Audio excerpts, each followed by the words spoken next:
ബുദ്ധിമാൻ ഒരിക്കലും തൻ്റെ കുറവുകളെ മറ്റുള്ളവരുടെ മുന്നിൽ തുറന്നു കാണിക്കില്ല. വീട്ടിലെ രഹസ്യങ്ങൾ, ധനനഷ്ടത്തിൻ്റെ കണക്കുകൾ, മനസ്സിലുണ്ടാവുന്ന ചിന്തകൾ ഇവയെല്ലാം തന്നെ സ്വയം മനസ്സിൽ സൂക്ഷിക്കേണ്ടതാണ്. ഒരാളുടെ തെറ്റുകൾ ഒരിക്കലും മറ്റുള്ളവരോട് പറയരുത്. അത് അയാളോട് തന്നെ പറയുക.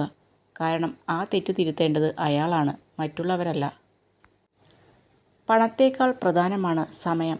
നിങ്ങൾക്ക് കൂടുതൽ പണം സമ്പാദിക്കാൻ കഴിയും, എന്നാൽ നിങ്ങൾക്ക് കൂടുതൽ സമയം നേടാൻ കഴിയില്ല. വെറുപ്പ്, സൗഹൃദം, കോപം, സഹതാപം എന്നിവയുടെ സ്വാധീനത്തിൽ നിന്നും സ്വയം മോചിതരാവുക. അല്ലെങ്കിൽ നിങ്ങളുടെ മനസ്സിന് സത്യത്തെ വിലയിരുത്താൻ കഴിയില്ല. ജീവിതം നീണ്ടു നിവർന്ന് കിടക്കുന്നു എന്ന് കരുതുന്നത് വലിയ മണ്ടത്തരമാണ്.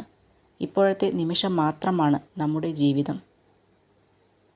പറക്കാൻ ആഗ്രഹിക്കുന്നവൻ ഇഴിഞ്ഞു നടക്കുന്നവൻ്റെ അഭിപ്രായത്തിന് ചെവി കൊടുക്കരുത്. അവർ നിങ്ങളെ നിരുത്സാഹപ്പെടുത്തും, നിലവിളിക്കും. അവരുടെ നിസ്സഹായതയാണ് അതിന് കാരണം. ജീവിതത്തിൽ എന്തെങ്കിലും ഒന്ന് വിട്ടുകളയുക എന്നത് വളരെ ബുദ്ധിമുട്ടുള്ള കാര്യമാണ്.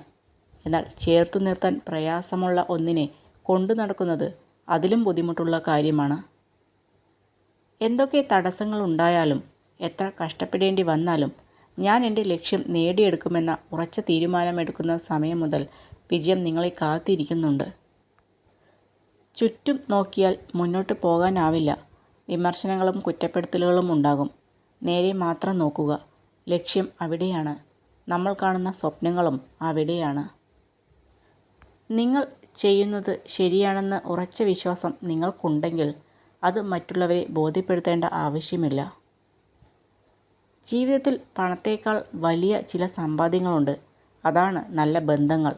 നമ്മളെ മനസ്സിലാക്കുന്ന, നമ്മുടെ തെറ്റുകളും കുറവുകളും മനസ്സിലാക്കി നമ്മുടെ കൂടെ ചേർന്ന് നിൽക്കുന്ന ചിലരുണ്ട്. അവരെ ചേർത്ത് നിർത്തുക. അതാണ് യഥാർത്ഥ സമ്പാദ്യം. സ്വന്തം ദുഃഖത്തിനിടയിലും അന്യൻ്റെ വേദന മനസ്സിലാക്കി പ്രവർത്തിക്കാൻ സാധിക്കുന്നവരാണ് ജീവിതത്തിലെ ഏറ്റവും വലിയ സമ്പന്നർ.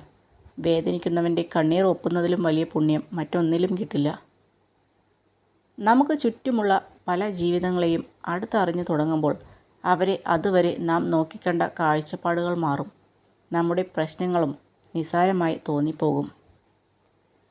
സൂര്യൻ ഉദിക്കുമ്പോൾ ഇരുട്ട് മാറിപ്പോകുന്നത് പോലെ അറിവ് ഉദിക്കുമ്പോൾ അജ്ഞതയും മാറിപ്പോകുന്നു. ചില വേദനകൾ തീക്കനൽ പോലെയാണ്. കത്തുകയോ അണയുകയോ ഇല്ല, നീറി പുകഞ്ഞുകൊണ്ടിരിക്കും. ആരും നിങ്ങളുടെ കണ്ണുനീരിനെ കാണില്ല. ആരും നിങ്ങളുടെ സങ്കടത്തെ ശ്രദ്ധിക്കില്ല. ആരും നിങ്ങളുടെ വേദനയെ മനസ്സിലാക്കില്ല. പക്ഷെ എല്ലാവരും നിങ്ങളുടെ തെറ്റിനെ കണ്ടെത്തും. തേളിനെ പോലെയാണ് ചിലർ. തട്ടിയാലും തലോടിയാലും കുത്തി നോവിക്കും.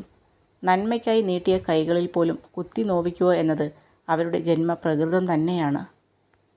ഏറ്റവും മികച്ച പോരാളികൾ ദേഷ്യപ്പെടാറില്ല. ശാന്തത പാലിക്കാനുള്ള കഴിവ് ആത്മബലത്തെ സൂചിപ്പിക്കുന്നു. ദേഷ്യം ചിന്താശേഷിയെയും സന്തോഷത്തെയും നശിപ്പിക്കുന്നു. വാശിയൊക്കെ ആവാം, പക്ഷേ കൈവിട്ടു പോകുമെന്ന് ഉറപ്പായാൽ ആരെങ്കിലും ഒരാൾ തോറ്റു കൊടുക്കണം.